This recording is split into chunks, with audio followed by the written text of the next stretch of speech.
I don't know if I'll survive a Grimdark fantasy series. You have to be realistic about these things.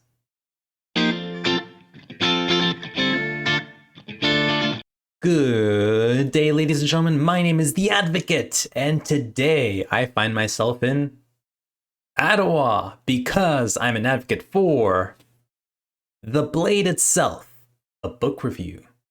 No time to beat around the bush, ladies and gentlemen. Let's get right to it. Making a big splash in fantasy literary circles at the time, Joe Abercrombie's debut novel, The Blade itself, was released on May 4, 2006, and marks the first book in the First Law trilogy. This also marks my first ever foray into Joe Abercrombie's work. Now, before I read this book, I knew next to nothing about this trilogy or even about Joe Abercrombie himself. All I knew about First Law was that everyone online and all my IRL book reader friends told me that this series is very good and I needed to read it right now. So I went online and read the first sentence of the summary blurb. Logan Ninefingers, infamous barbarian, has finally run out of luck. Which admittedly didn't really grab hold of my attention, but seeing as how everyone was glowing about these books, I decided to go ahead and acquire them anyway. And I'm glad I did, because as far as the first book was concerned anyway, I really liked it. But for those of you who have not read this book, the question is, will you like it? Stay tuned to this review and find out. However, before we delve into the book review proper, I ask a huge favor of you guys. Would you guys please leave me a like and let me know what your guys' thoughts are on The Blade itself down in the comments section below? Not only do I want to start a conversation with you guys and see if I'm not being too crazy with my assessment of the book, but your comments also really help me out in breaking the glass ceiling that is YouTube's unforgiving algorithm. I would very greatly appreciate it. On another note, if you're a new reader and want to gauge whether or not you'll enjoy this book without having to be spoiled on major plot events, then this video's for you, because the first part of this video will be spoiler-free. However, if you have read this book and want to hear my unfiltered thoughts on what I think about the story as a whole, then this video is also for you, because the second part of this video will be dedicated to spoilers. Timestamps have also been provided below to let you guys skip to the section of your choosing. With all that out of the way, let's hop to it. Now, when The Blade itself was first released, a couple of critics immediately pointed out the darker, grittier aspects of the novel and described the book with the word grimdark. Grimdark, a somewhat lazy portmanteau of the words grim and dark, was thrown around almost exclusively in an effort to besmirch Joe for his storytelling style. Well, that effort backfired on the critics' part because not only did they inadvertently coin a term for a fantasy subgenre that was radically growing in popularity at the time, but Joe would go on to champion the term and pretty much become the face of grimdark fantasy. Now, if you're asking yourself, what the heck is grimdark? The short answer to that is pretty much any work of fantasy that is considered anti-Tolkien. J.R.R. Tolkien's shadow looms large over the fantasy literature landscape, and his shadows inspired many not quite as talented authors to attempt to replicate Tolkien's style. You see, while Tolkien's work in Lord of the Rings for sure radically revolutionized the fantasy literature landscape, his style also inadvertently became a template for many other authors to attempt to replicate said style in an effort to cash in on that sweet, sweet Tolkien popularity and money. Stories about squeaky clean good guys coming together and going on a quest to take down the universal bad guy, although fantastic when Tolkien initially wrote about it, had pretty much flooded the market in the 70s and 80s to the point that the style became formulaic old hat by the 90s. Authors such as George R. R. Martin, Mark Lawrence, and Joe Abercrombie saw this trend and devised ways in which to write their own stories which were different from that of Tolkien. Joe Abercrombie, in a 2015 interview with independent journalist Damian Walter, provides further insight into stepping out from Tolkien's shadow and explains what exactly grimdark is.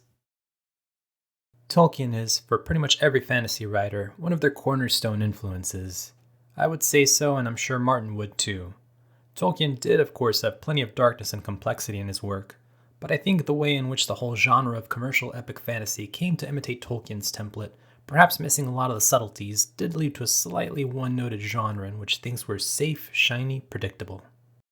In an earlier question in this interview, Joe was asked to define the grimdark genre and what exactly it means for his anti-Tolkien works. Joe would have this to say: I guess what I refer to as unheroic fantasy needs unheroic characters, a cynical worldview, often a focus on character rather than setting, blurred lines between good and bad, an unflinching approach to the details of sex and violence and their consequences, Lots of the seedier side of life rather than the shiny. And to Joe's credit, unheroic characters appear to be his specialty because as far as the Blade itself is concerned, we have a few shades of grey characters who have a surprising amount of depth to them, who not only complement this story, but are pretty much the strongest force driving the narrative. Looking more closely at this book, the character writing is fantastic here. The story focuses on 3 unique, unheroic characters who all run the gamut on the unlikability scale without ever delving too deeply into unlikability. They each have their own realistic motivations, which I feel anyone reading can sympathize with, despite the very clear character misgivings. Touching on some light spoilers here, when we see how our 3 main characters align on the ever-popular D&D alignment chart, we see that Logan Ninefingers, who is a true neutral character in my opinion, has killed quite a few people and wouldn't look past leaving a comrade behind if it meant saving his own skin.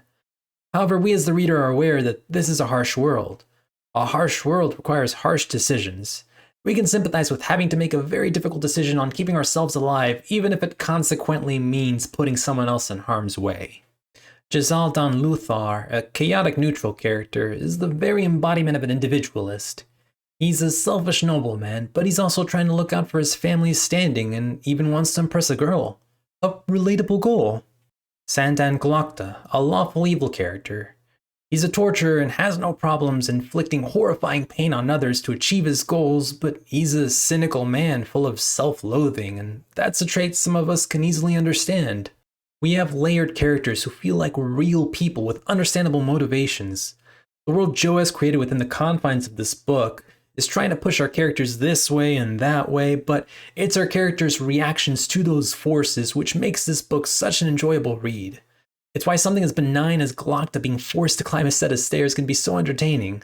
Our characters are so well developed that they can make anything relatively mundane read as the most interesting thing in the world. And part of that also comes down to the sense of humor this book has, as this book is chock full of character comedic moments and wittiness. The Grimdark label for this book definitely helped to subvert my expectations because although we do get a morally neutral book with some fairly gritty violent scenes, I didn't expect for this book to have such golden comedic timing. It definitely makes for an entertaining read. They reached a broad staircase and Glokta eyed it with hatred. My old enemies, always here ahead of me.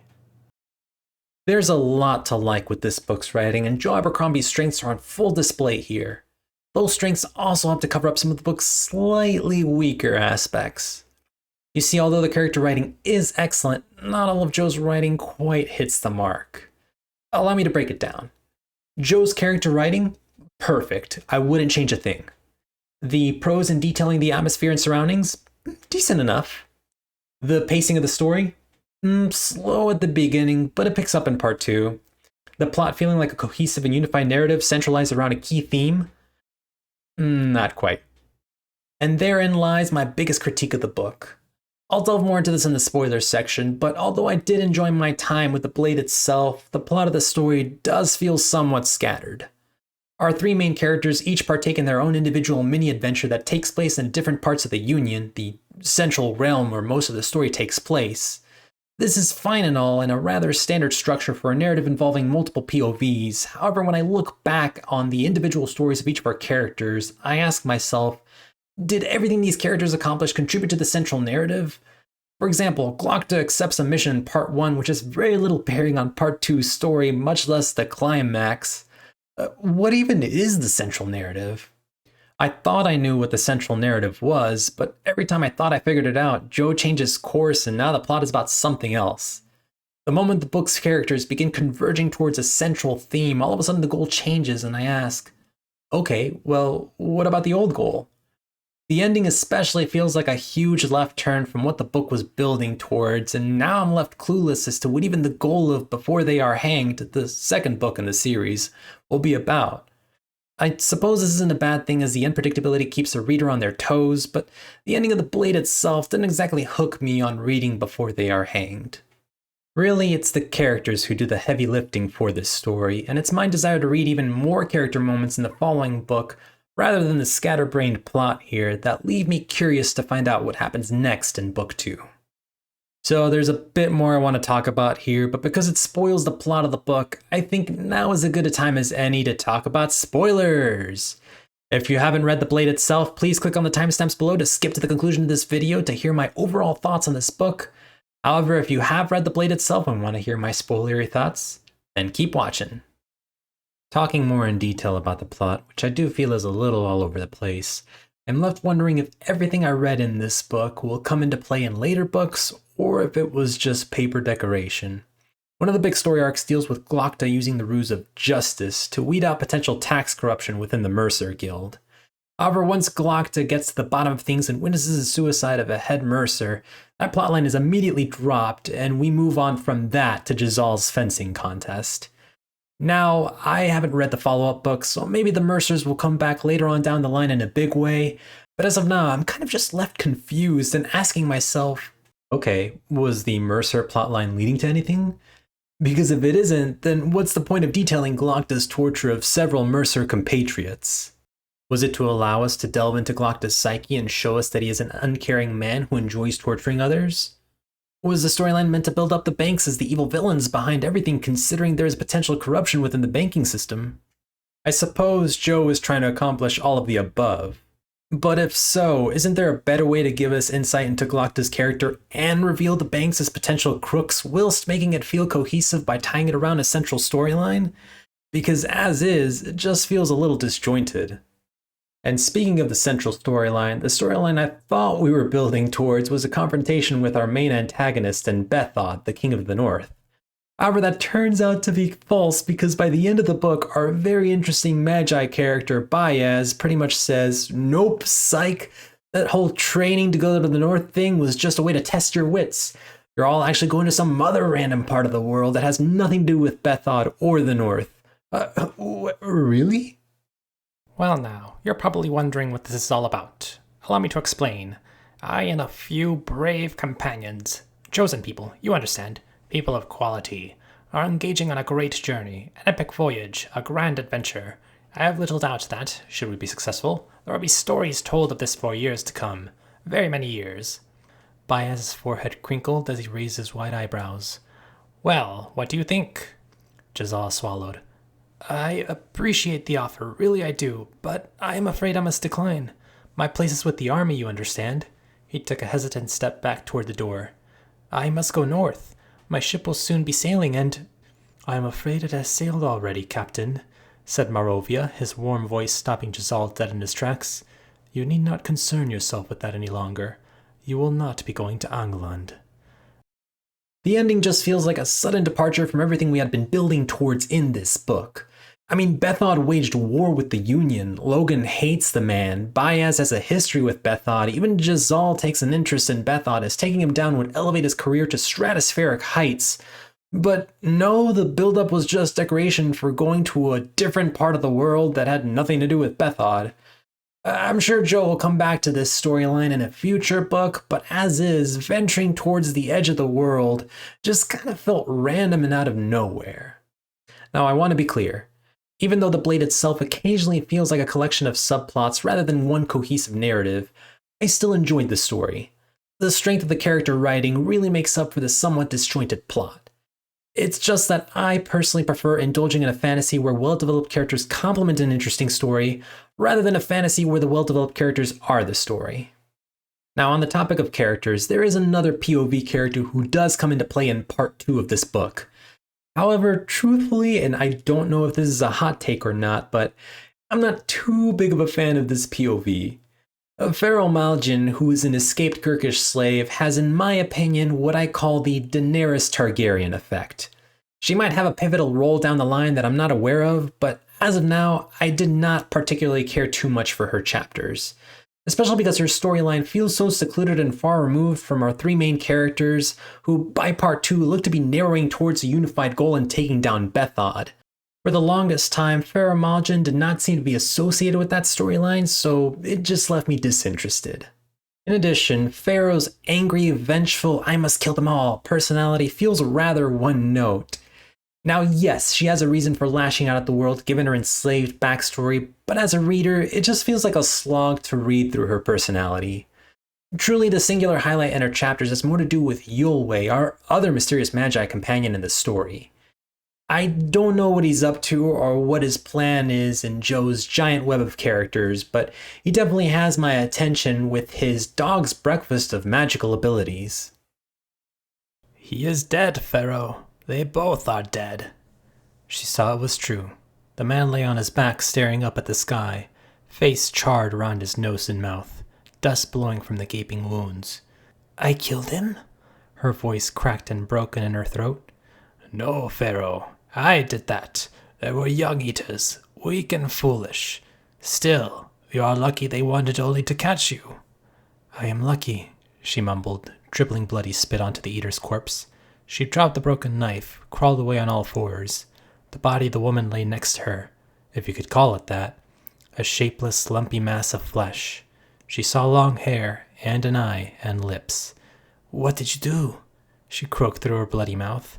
I turned her bones to water, and burned him from the inside. Water for one, fire for the other. Whatever works for their kind.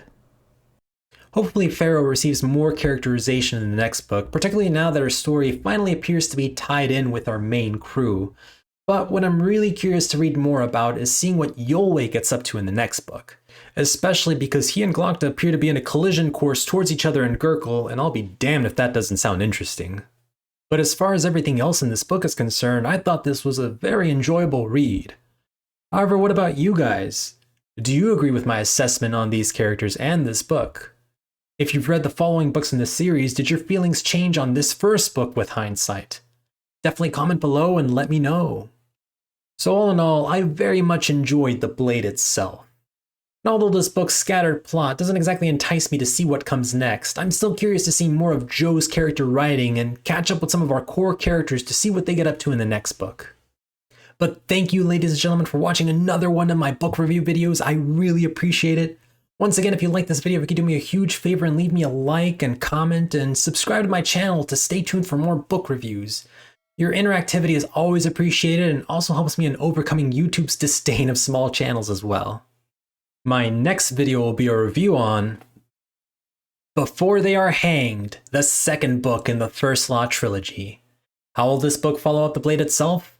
I don't know, but I hope you're curious like I am to find out.